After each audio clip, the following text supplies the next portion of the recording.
Hello and welcome to the United Stand. What are the top 5 problems that José Mourinho still needs to fix at Manchester United? Because there are some, and he's even come out with one himself today, which some might find quite surprising.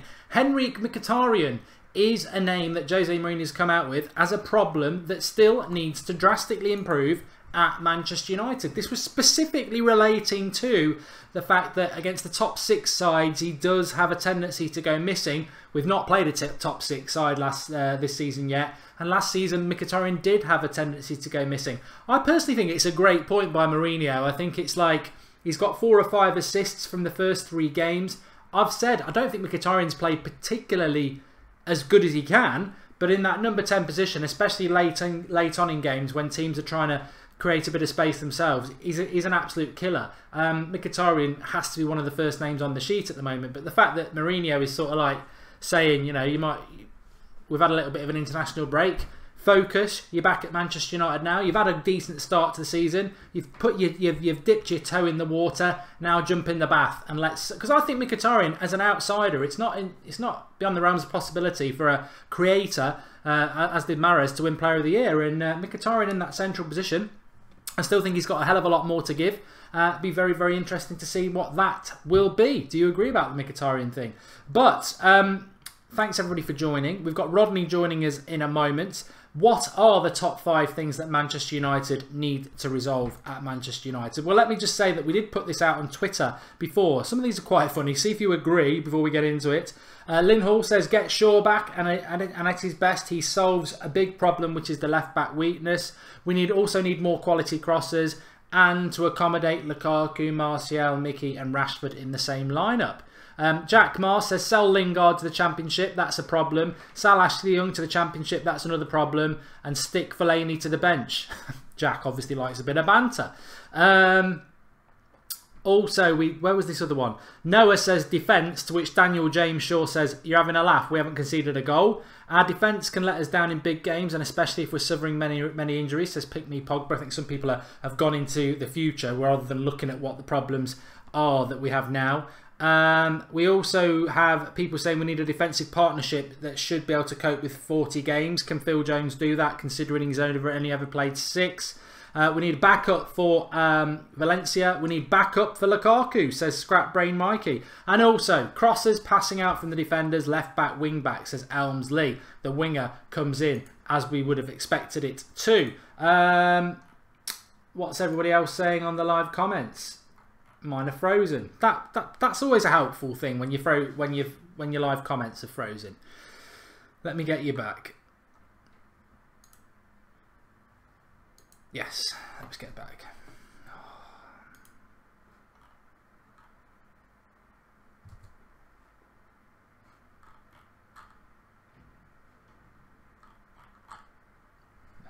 My live comments just aren't moving, which is absolutely fantastic. I'll have to do it off here. So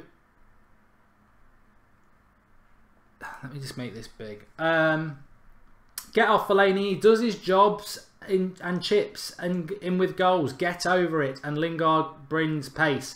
Thanks for that, Jesse Lingard, for your comments. Come on, Ireland, says Maradi. Don't see too many problems, just some improvements, says Marion McSquiggan.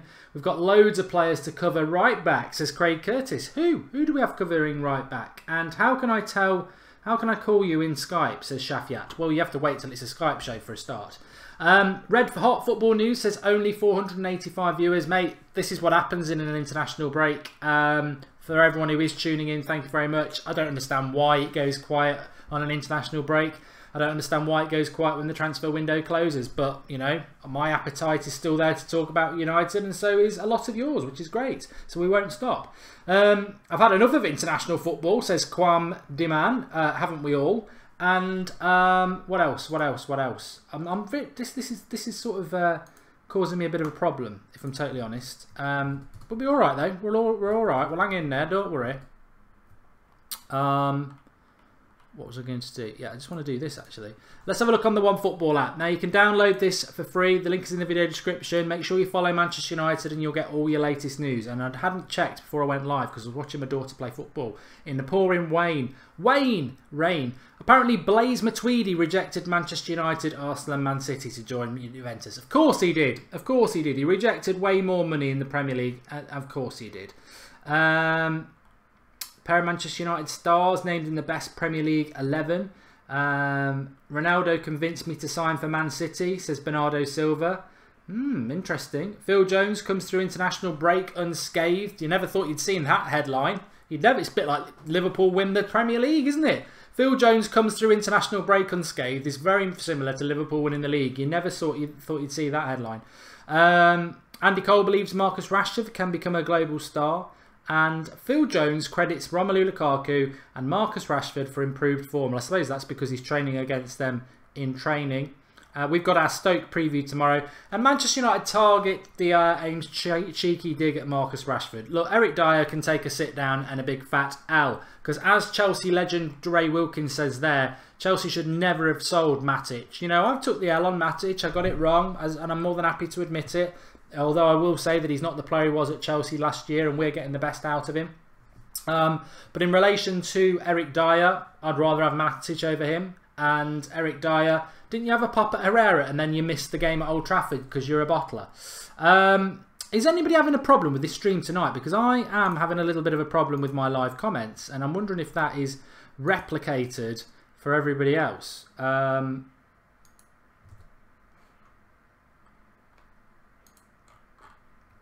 It's very annoying, but I know what to do. I'll whack on full screen here. So, because otherwise it's very hard for me to interact, and I need to be able to interact. Oh, come on.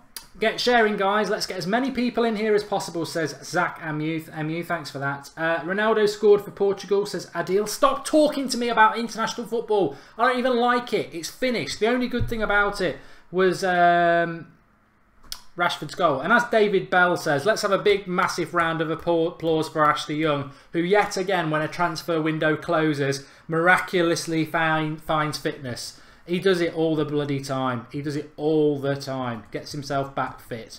Not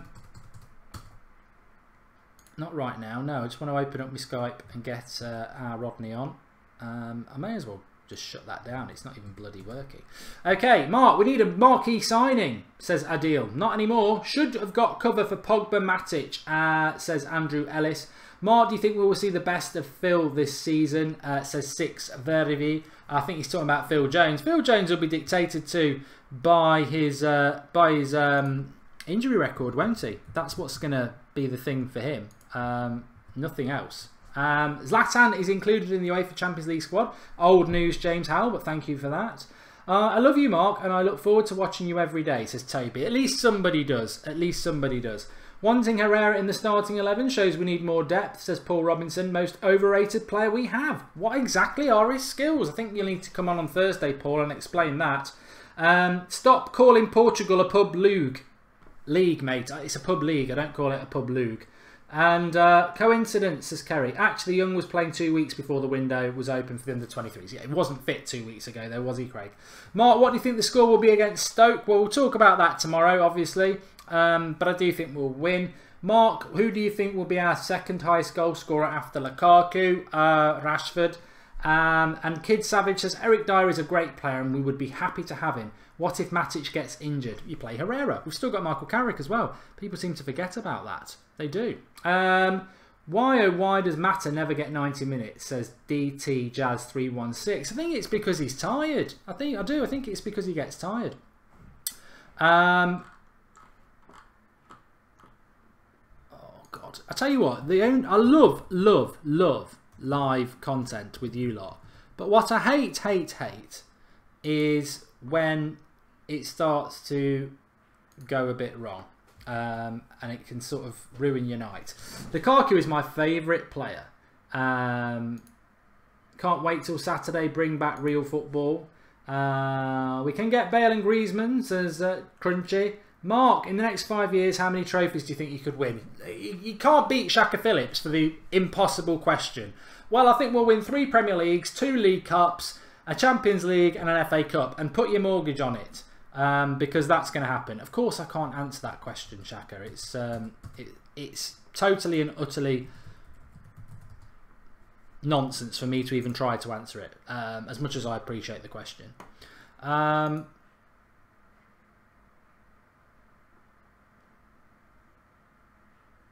Oh, bit of good news for United Stand there. I've just had a message from somebody. Well, maybe not United Stand, That's Football. But That's Football is the name of the account, by the way. I'm just going to interact with you lot because I haven't actually heard from Rodney, and I don't know whether he wants to come on or not. He did say last night that he would, and now I can't get hold of him, which is disappointing. But, you know.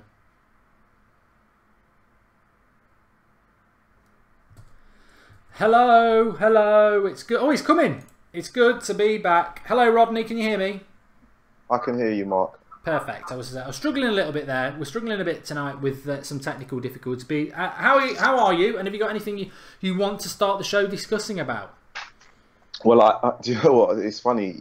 You talked about the you don't want to talk about the internationals, and I think that's one of the things that for me, I'm puzzled at the interest that we have in terms of when England win against a team that basically they shouldn't be playing against. And I'm not sure whether or not it does the country any good when England play teams like Malta or countries like Malta and win quite heavily, because the records will show that England have won, but they don't they don't face a team filled with Champions League experience. And if it were England playing Germany in a qualifier, or England playing France, or England playing Portugal, I think that the attitude to England and the expectation to England would shift in a different direction. I think the attitude would be more positive, and I think the expectation would be more realistic.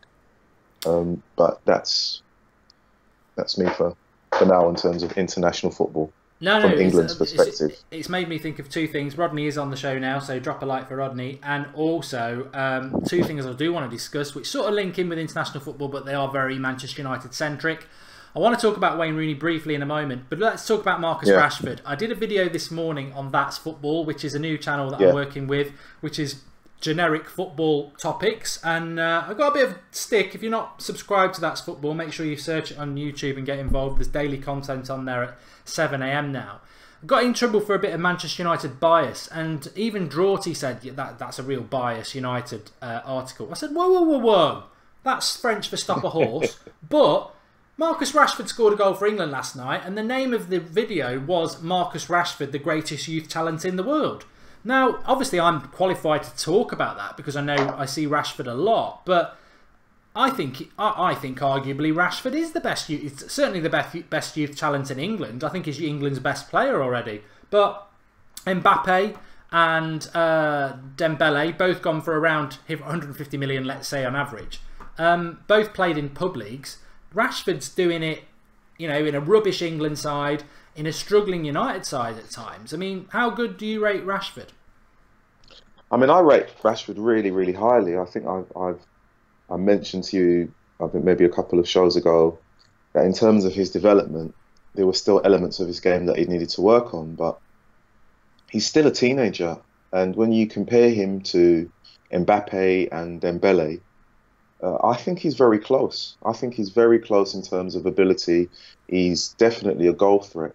He has actually improved his game in the short period of time that Mourinho has actually managed him. So in terms of what he can become, there is no limit to what his potential can reach. And if he works hard, and if you're getting compliments from Ronaldo, who everyone knows that is like the consummate professional, he works hard at his game to maintain the longevity that he's had, you know, in terms of football. And if you're getting compliments like that from Ronaldo, you've got to look at Ronaldo and think, well, what has he done to maintain his status in football?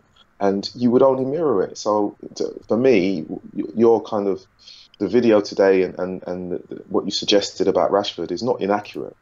It's very much on par, because you're right. If Rashford was playing at Monaco, we'd want to buy him. we would go and splash 160 million pounds on him. Easy. I agree. I think Rashford would replicate what Mbappe did at Monaco last season. I don't think there's any difference between the two players apart from he is younger. A few people on about super chats. As I've told you before, they won't be missed. We'll just do them collectively in a little bit. So if you've left us a super chat, thank you. We will come back to that when Rodney's on. It really is. As soon as Rodney comes on, we do want to interact with your questions on there. The next thing I want to ask, though, because we've not really spoken about it and a lot of people have been saying about Rooney. What's your thoughts on the Rooney situation? Obviously locked up for drink driving. I don't, and with a woman. I mean, he's not a Manchester United player anymore. Some people are like saying it's immoral, he's a disgrace. Do you know what? I don't necessarily agree. With the Rooney thing, it's really strange. I think this over the weekend, with my partner, we were watching the Princess Di programs. Oh yeah. About Princess the life, Diana. and you can't, Princess Diana, excuse me, and the way that she was, used by the media in terms of her celebrity, and for them it was all about papers being sold and what was the next story, and they'd follow her everywhere. And I think there's a little bit of that with Wayne Rooney, as probably the most heralded English footballer of his generation, top goal scorer for Manchester United. And unfortunately, he's gone out, he's not part of the England squad, he's gone out for a drink with a friend, and he's had too much to drink. And, in the best will in the world, he may have said, "Oh, I'll drive the car home," and he's arrested. Now, you would actually have to say to him as a person, that's idiotic, because you might as well get an Uber cab and spend £25 to get home safely. But at the same time, who is actually following Wayne Rooney for that story? Who's following him to get that kind of image on the front page, or that news story for him saying, "Oh, he's been arrested because he's been drunk"? Because we all know he likes to drink. It's not new. No, well, it's funny because you said to me that you found the United stand because you follow Stan Collymore. And we had Stan Collymore on the show, and I can't remember what international break it was. It may well have been this one, but I know there's three quite close together. And it was when Rooney had been drinking on the Friday night after an England game in the hotel, and he'd been flirting around a girl again. And Stan came on, and Stan got a bit of stick because he was like, I think he's got a drink problem, more or less. And I sort of, as a United fan, said, well, there are rumours about Rooney and his drinking, and there always has been, and he is too big for his boots at United. He was too big for his boots at the end. But I personally feel quite sad about it, and we are talking about it because Rooney is considered to be a legend by many people. He's our top goal scorer, and he's only recently left.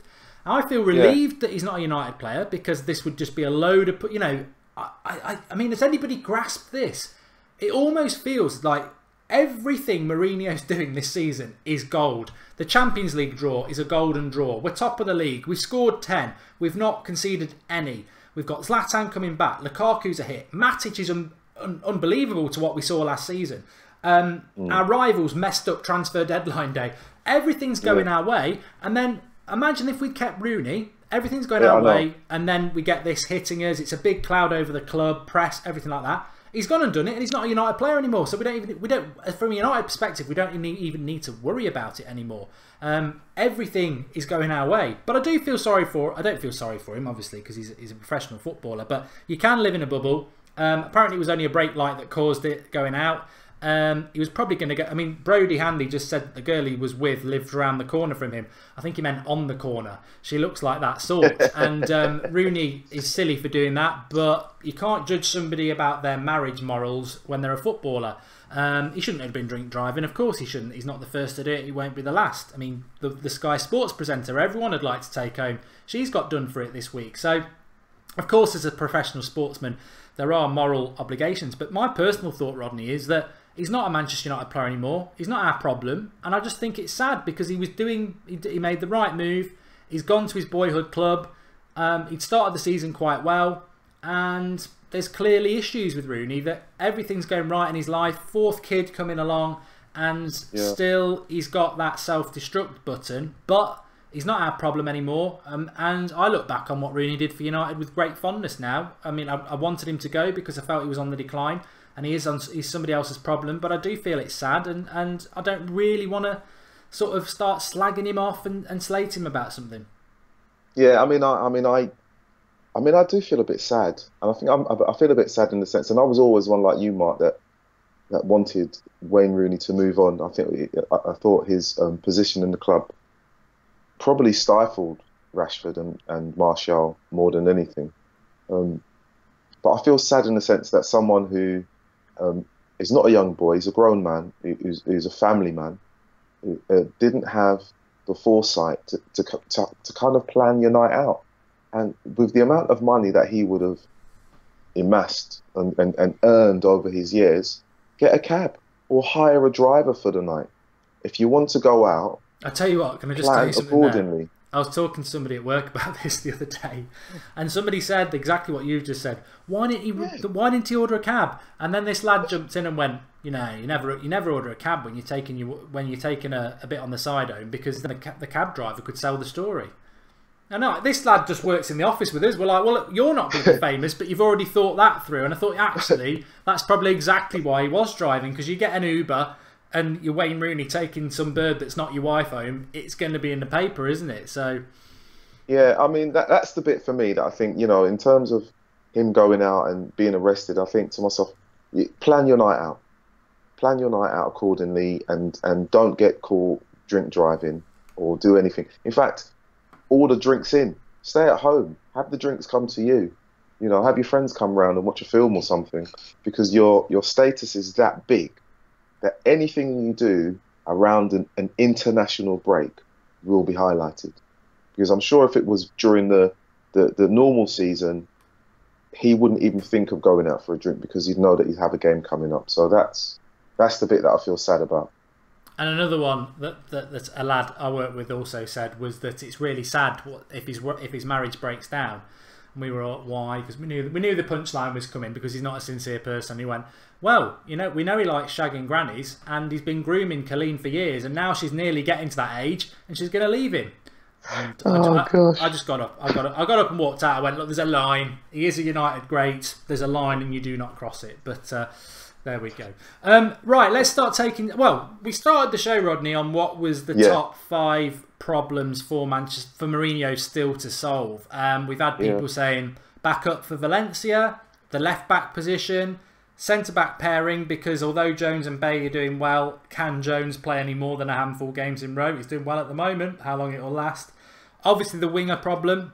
We don't have anyone who can put crosses into the box. It's sort of 2 problems in one. And Lynn Hall made a good one as well. How to fit Mkhitaryan, Rashford, Lukaku and Martial all into the same team. A few problems there. That is a really good one, actually. Yeah, I think if you went to any Premier League club, they're going to have at least 5 issues that a manager needs to solve. So it's not like, we're top of the league, as we said, everything's going well for us, but it's usual that you'd look at a team and there's still areas to improve on. Is there anything that you think we've missed? Anything that you think? Well, no, I think all of those areas are right. But I think if you think about it, those areas were there before the transfer window closed. They were there at the end of the season. And we had additional problems, which Mourinho has kind of solved with Matic and Lindelof. But those problems were always there. We still don't know where Shaw is. There is this talk of him coming back and being close to fitness.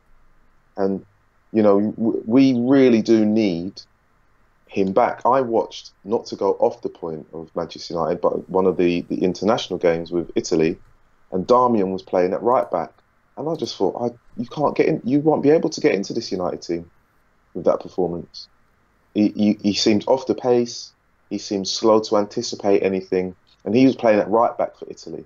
Now, Blind, who is a lot slower than him, will not go past anyone in the midfield to put a cross in, is holding down the left-hand side. So Mourinho must see something with the fitter and faster player that we have that is not able to put there. So that's definitely an issue. Sure, I'm praying that he comes back soon. And I'm praying that he comes back fit and well, because we do need someone on the left-hand side. I mean, you and I and others have talked about Perisic and Draxler and all of the things that we wish for, as if the transfer window was Christmas come early, and it never materialised. But it still doesn't take away the issue of a left-sided player and a right-sided player that can cross the ball. And Lynn's right with her point about actually crosses for Lukaku. He scored a peach of a header on international duty, and the cross was just whipped in, and he was near post, and he was in off his head and in the goal. And I think we don't have anyone that can cross the ball at pace, with accuracy and consistency, that misses out the first defender. And so in terms of all of the points that I've listed, there are areas definitely within the 5 that we still need to address. The one thing that I would say of a positivity, and we talk about Phil Jones and his fragility, and he's been a fragile player for a number of years. So far, so good. You know, and it's almost like if we talk about him too much, I think we jinx him. He had a very good game for England. I thought he played well. Not trying to do anything flash, but at the same time, we are aware that if anything were to happen to him, we're now scratching our heads to think, right, who's going to be our dominant centre-back pairing? Will it be Smalling? Obviously, Jose doesn't have faith in Smalling at the moment, so we know if Jones doesn't make it, then who will it be? Yeah, Rojo hopefully, as you say. But Shori Corey, with his normal pro-Real Madrid comment, says the main problem is you can never be on Madrid's level. To which Abanaf Shori, I applaud you, with his super comment, says Shori Corey is the biggest attention seeker ever. Well done, I applaud that. And Dees TV says, I'd love you and Rodney to discuss Zlatan and how much we can rely on him. After all, he scored 27 goals last season for us and he loves to prove people wrong. Is Zlatan going to be that important to us, Rodney, do you think? I think, and this is the boldness, that the talk about Mkhitaryan being not consistent or not offering enough in that number 10's role, he is the one most at threat with Zlatan's return. Because Zlatan will obviously drop deeper. He will allow Lukaku to stretch defences. And I think Zlatan has the experience, the years in football, but he's cute enough to play that number 10 role and link up midfield, and the considerable pace that we have on the wings with Martial and Rashford. So unless Mkhitaryan starts turning those assists into goals, I think Zlatan will play a very key part in Manchester United. And I wouldn't be surprised to see Zlatan and Lukaku playing in the same team. It would be for Mkhitaryan to start adding goals. And I mean, I played Sunday and Saturday league football, you know, amateur level, but you never remember anyone's assists. You only ever talked about the goals. If I had an assist, I might remember it, but no one else in my team would remember it. They only remember the goals. So in terms of assists, it's a statistic that actually has no value. If you're playing number 10, football thing, isn't it? Yes, it's fancy. You don't need it. In the 80s, no one ever spoke about assists. I'll tell you that. No one spoke about assists at all. No one. They just wanted to know whether you scored 10 goals to help your centre forward partner, and that was it. It's very true. It's very, very true. Because the fantasy football, I mean, I'm doing the Telegraph one with a lot of people from the United Stand who joined it, and it's closed now, so I'm not promoting it. But that was the first one I did whenever it came out, probably about 20 years ago. And before that, you never, you know, used to watch as much football as I do now, but you were never interested in who put the assist or the cross, and it was always about the goals. But yeah, it is a bit of a modern phenomenon, that. Just very quickly on that, Rodney just reminded me of something. A few people have contacted us over the last, I'd say, few months saying, why haven't you got a United Stand football team? It'd be great. A lot of fan channels do it now, and why haven't you got one? That'd be great. Exactly. My answer is this: soccerboxtv@gmail.com is our email address for those sort of ideas or anything like that.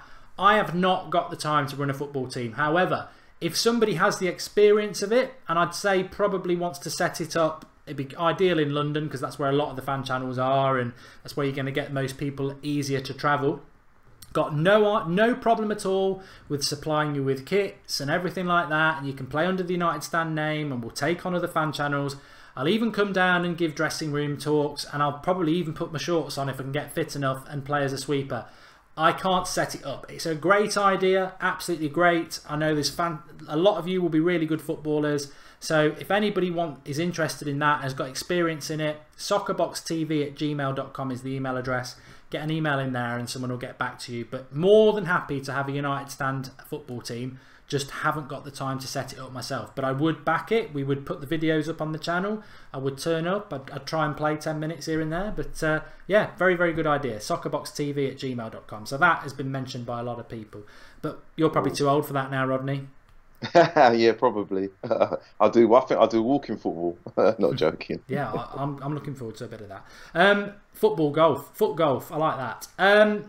Ryan McSwiggins made another point saying people are turning against Luke Shaw based on injury and not ability. Just before you answer that, Rodney, as well, please make sure you subscribe to the channel. Bottom right. Yeah, I wouldn't say turning against him. I think Man United fans are hopeful that he comes back fit, and they want to see him develop. I don't think there's anyone at Manchester United is turning against him. I think it's just an area because the club spent a big amount of money on a teenager. A very kind of specialist position. Playing left back is not an easy position to play in, and I don't think, considering the time that Luke Shaw has been at Manchester United, he spent more time injured, not through his fault because he suffered a broken leg, but it's an area that needs to be addressed. We don't have a decent and strong enough backup in terms of his qualities to come in. Let's be honest, Blind is not sure. Darmian is not sure. Ashley Young is not sure. We know how good Luke Shaw is, but because he's injured, we're scratching our head and we're thinking, oh my gosh, what are we going to do in left back? We know how good he can be. And I think for me, there's a little bit of anxiety in terms of, oh gosh, I do really hope that he doesn't come back and he breaks down, and I hope he's fit enough, and I hope he maintains his position within the team and he goes on, because I want him to do well. I don't want him not to do well. That would be me joking about Fellaini in a sense, but Luke Shaw, we paid a lot of money for him as an English left back. I want him to go on and be Man United's left back for many years to come, and actually develop into the player that we thought that he would. But until that happens, all I can do, like everyone else, is hope and have my fingers crossed. Viewing figures apparently low tonight because the Bake Off's on. What's happening to football fans? I don't watch it since it went to Channel 4. I watched it actually. Was it good? I quite enjoyed it. Yeah, I was one of those. Okay. You swayed me. You one of those where you? Oh, yeah. No, I was. I thought, why has it left the BBC? It's terrible. This, that, and the other. And then I watched it. And I thought I'll give it a chance because the wife likes it, and I quite enjoyed it. And then I was watching it, and I thought, actually, why are people not watching it just because it's on Channel 4? They had a really good idea. Channel 4 offered them a load of money for it. BBC didn't want to pay that much, so they took it to Channel 4. They've created that product, and they deserve to get more money for it, don't they? If a City fan offered me £1 million for the United stand tomorrow, you wouldn't see me for the dust in my tinted windowed Ferrari. I'd be off. I'm joking. I'm joking. That's not going to happen. Don't worry. The only blue on this set is the Skype bit next to my name. Yeah. Can I? I've seen in the comments, and I'm not even going to if I can pronounce. And it's Anidru Aluka says that I'm getting stick for the assist comments. Well, I don't mind getting grief for anything that I say if it's if it upsets people or if people don't agree with it. But I think for me, there's a certain level of if you're a football fan, you do like to watch football, and you will remember, oh, that was a great cross. But I'm not going to go around and count up how many assists Mkhitaryan has and say that he's had a great game. I went to the last game. He didn't have a very good game. Honestly, I don't think he's playing that well at the moment. He didn't. The fans around me, if I could actually say to you the language they were using when he couldn't hold the ball up, it was, you'd be embarrassed. Honestly. And these are United fans, and they were letting rip. We've got to be careful, Rodney, because I don't think he played well in the last game. He has got assist stats, but I can tell you somebody who doesn't play very well each week, but is a stat padding assister, Ozil at Arsenal. Arsenal fans pull their hair out. Let's not go down that route. If we start doing that with him, then we might as well forget it, because Ozil, he's got all the talent in the world, but got no backbone.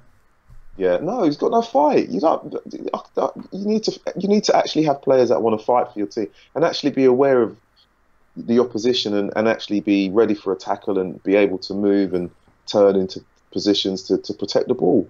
And Mkhitaryan in that last game, he didn't necessarily do that. But, you know, it's early days, and I'm hoping, you know, he can look at his own performance and build on that. You know, that's what I'm hoping.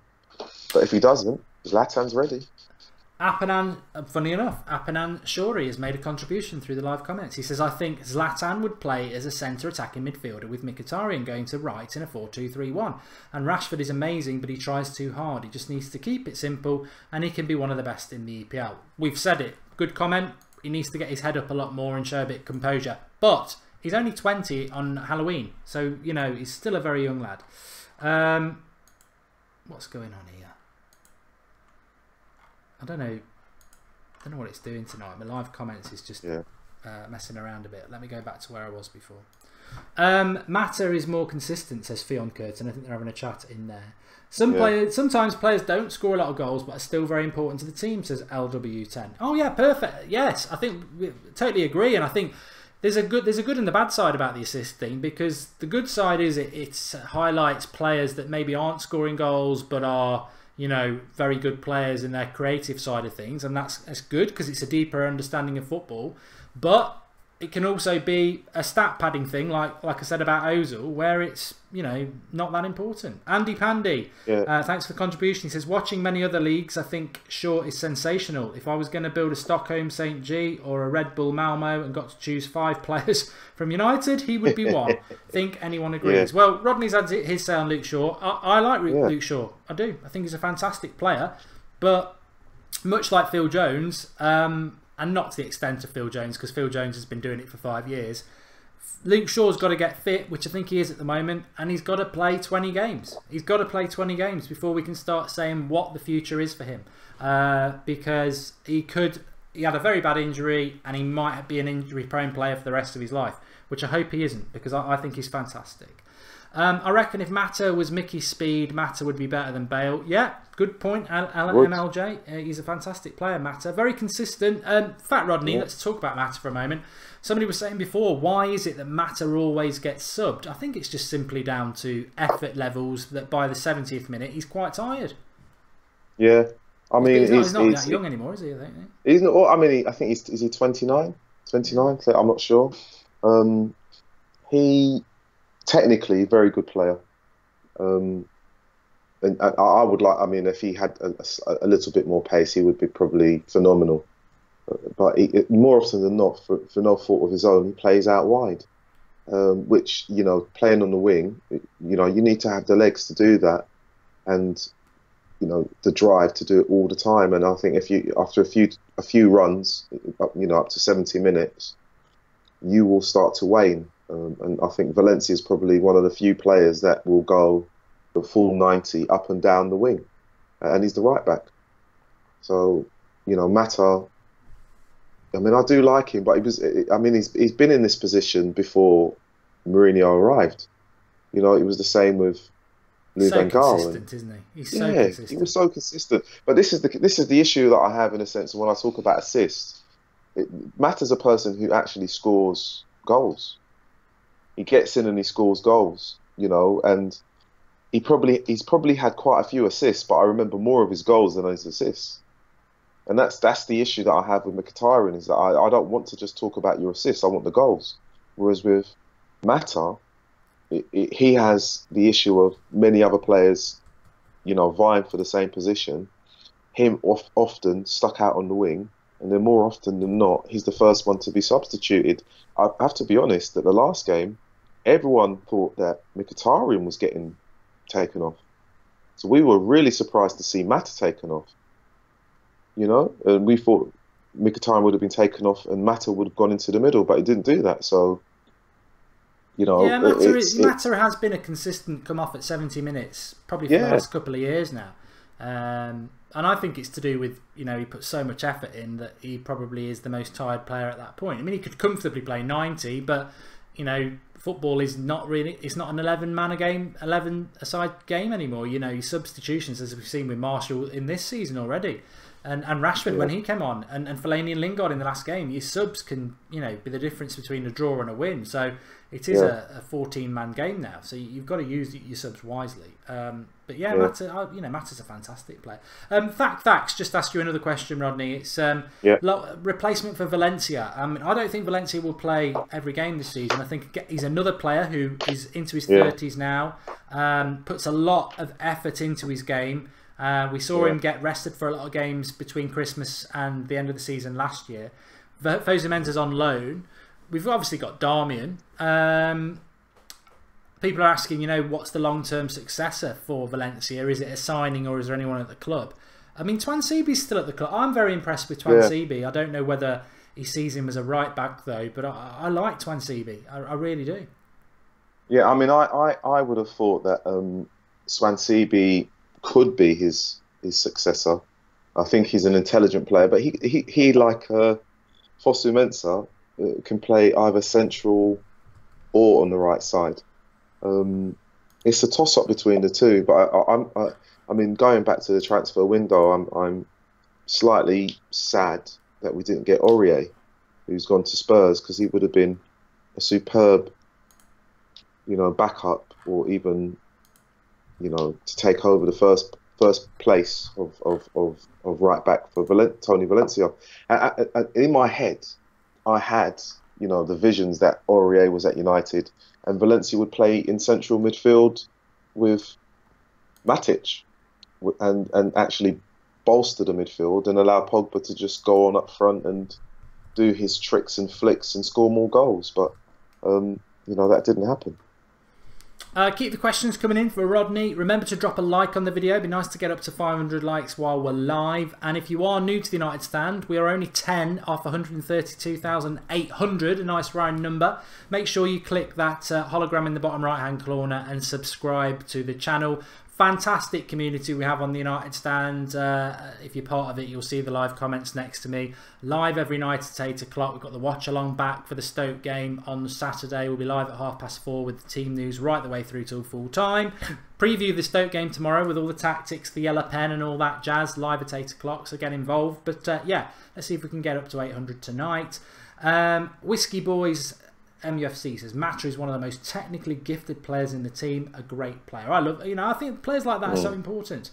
Jesse Hitman says, how much of Twansibi have you seen? Jesse, what's the point in that comment? I mean, do you want the exact minutes? Are you trying to profess that we don't even know how good Twansibi is? I mean, I'd imagine, I think if you support Manchester United and, you know, you're a glory boy, you'll still know who Twansibi is. How many games have I seen Twansibi play exactly?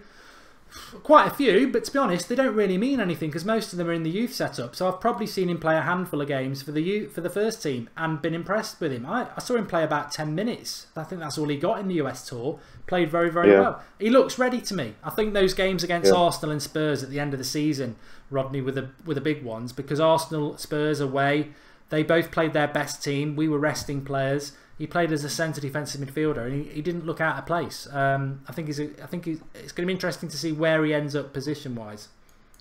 Yeah, I mean, he's part of the Champions League squad, so I think, you know, should Valencia need to be dropped or rested or, you know, taken off early in the game with 20 minutes left, I would see him as the ideal replacement. But that's also, you know, when you think about it, we did play with Lindelof in the back three and he was on the right hand side, so I suppose there's that option, and also there's Darmian, who is naturally right footed. So I mean, I think you know, with Mourinho, he does think and has indicated that he's happy with the squad, and I think he's happy with the squad because he's able to move players around into various positions and they're not just fixed, so that in itself helps him and Manchester United. But you know, Man United fans are aware that Valencia has been, you know, the #1 right back for a number of seasons now. And like you say, he's not getting any younger.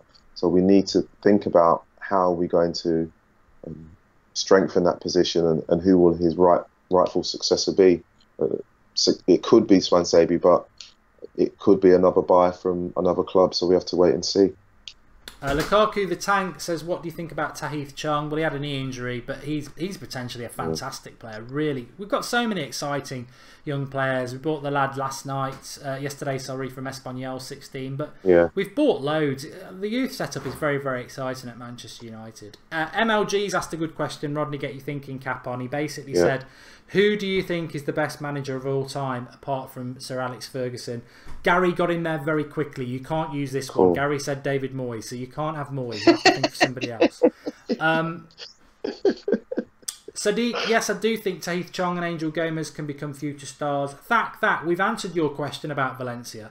Prowse would be the perfect replacement for Carrick, says Andrew Ellis. I think he's talking about James Ward-Prowse. Okay, we just spoke about Jesse Hitman. We just spoke about Pigmol. Anar Pigmol is the player that we bought. But we bought loads. We bought loads. There's so many you won't even know. I like Matt Grease's comment in relation to the manager. Any thoughts, Rodney? Apart from Sir Alex Ferguson, who do you think is the best manager? I suppose. Do we need to confine it to Britain, or do we go worldwide? I mean, how far do you go in terms of, you know, longevity and trophies won? I think it's got to be in your lifetime, hasn't it? Yeah, I mean, some people would say, "Oh, is it Jose Mourinho?" You know, or is it Ancelotti? Or is it to do with the number of trophies that they've won? Is it to do with the manager themselves? Is it to do with the amount of trophies that they won within a specific period of time? It's such a big and broad question. I mean Anaridi Akula says Zinedine Zidane. For the same reason, I'm not having Asensio as the best young player, because Asensio is playing in bloody Real Madrid's first 11, who are the best team in the world. You can't judge a young player when they're playing in a pub league with the best players in the world. I'm sorry, Marcus Rashford and even Dembele and Mbappe to a certain extent, they are playing in inferior teams to Real Madrid. And Asensio could be a really, really good player, but boy oh boy has he got it on a plate. He's playing with the best team against pub teams, and he's getting it all on a plate. I think Rashford would be as good as him in that Real Madrid side, because you've got so much space, so much ability, and the opposition isn't that good. And I think the same for Zidane. I mean, it's a bit like you turn Championship Manager on, or whatever it is the kids play these days, and you go and manage Real Madrid. Well, I'm sorry, if you're not winning the Champions League and the title, you're underachieving. And I know Zidane has done very, very well, but no, he can't compare to... Look, the reason Ferguson gets mentioned for those youngsters around here isn't just because of what he did at Manchester United, which was phenomenal. It was also the fact that he made Aberdeen Scottish champions at a time when it was always Celtic and Rangers. And I think they won a European trophy as well. He was a fantastic manager, which is why I know who my choice is, Rodney, but I don't know whether you've got... Who's yours? Oh, I'm going to go Brian Clough. I think... do you know what? He's a manager from, you know, my era, and I see someone in the comments said Gary Neville, or it has to be Wenger. Wenger. Which... I agree with Matt Rees, though. He says Brian Clough is probably even better than Sir Alex Ferguson for what he achieved. I mean, for people who don't know, I still think Ferguson's better, but he won back-to-back European Cups with Forest. He won titles with Derby County and Forest. Played very, very good football. Was very, very adamant about the way football should be played, on the floor, not on the ground. And it ended badly, like with many geniuses, it ends badly. Drink again. But he was a fantastic manager. And The Damned United's a great film to watch. It's nothing to do with his time at, I think he is at Derby, but they don't touch on his latter success. It's to do with the limited time he spent at Leeds. But very, very good film. And I would go Clough, but a lot of you lot can't, because you're not old enough. Yeah, I think Clough. When you think of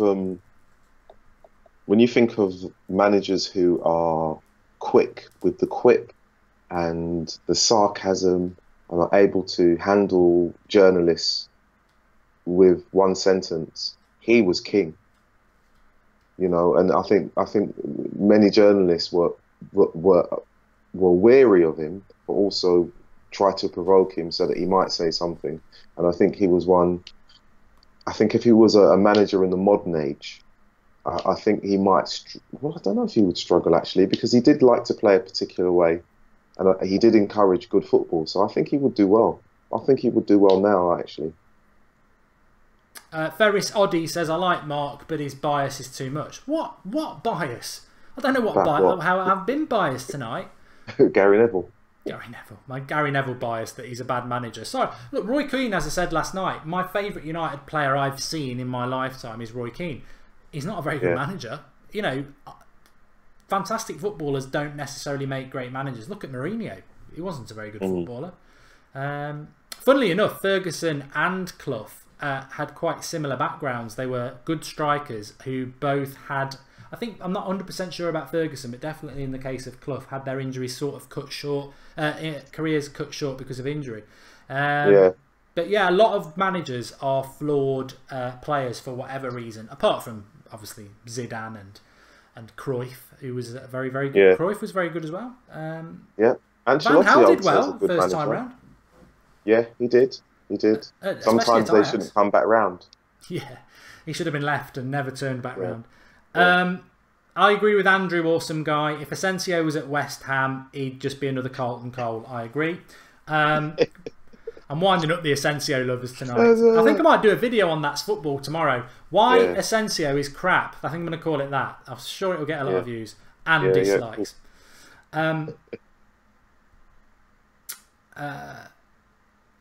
Apparently I'm biased because I support Forest. Technical racism again then, just because I'm born in Nottingham, a Forest fan. Old. This has been going on for 2.5 years. Don't let the racists win. I don't know what... It's not racism. It's townism, I think. If you're not from Manchester, you're not a real fan, apparently. But we've been fighting that for years, and I'd imagine 99.9% of the comments are not from Manchester. So sit down. It means nothing. All I'll ever say about that, Rodney, is name Manchester United's top 10 players, and I'll guarantee 80% of them aren't from anywhere near Manchester. Well, Eric Cantona definitely isn't from Manchester, so... Sir Bobby. Yeah. George Best. He's a Duncan Edwards. Exactly. Ronaldo. Rooney. Yeah. The list goes on and on. Yeah, Beckham. Class of 92 are basically it, aren't they? I mean, that is basically it. Robson, you know. Yeah. Keane. Yeah. Where'd you go? Mark Hughes. Exactly. Yeah. Keegan was the best attacking coach in the 90s, says Andrew. Andrew speaks some good sense, but Keegan... I do like Keegan. Do you? Yeah, I did like him. He was That's where it went wrong for England for me. Yeah, I know, but he was... as a manager, I think he tried to entertain and play a particular way, and, he didn't shy away from that. And I think when it didn't go well for him at England, he held his hand up and he said it wasn't for him. And some managers, and he could say...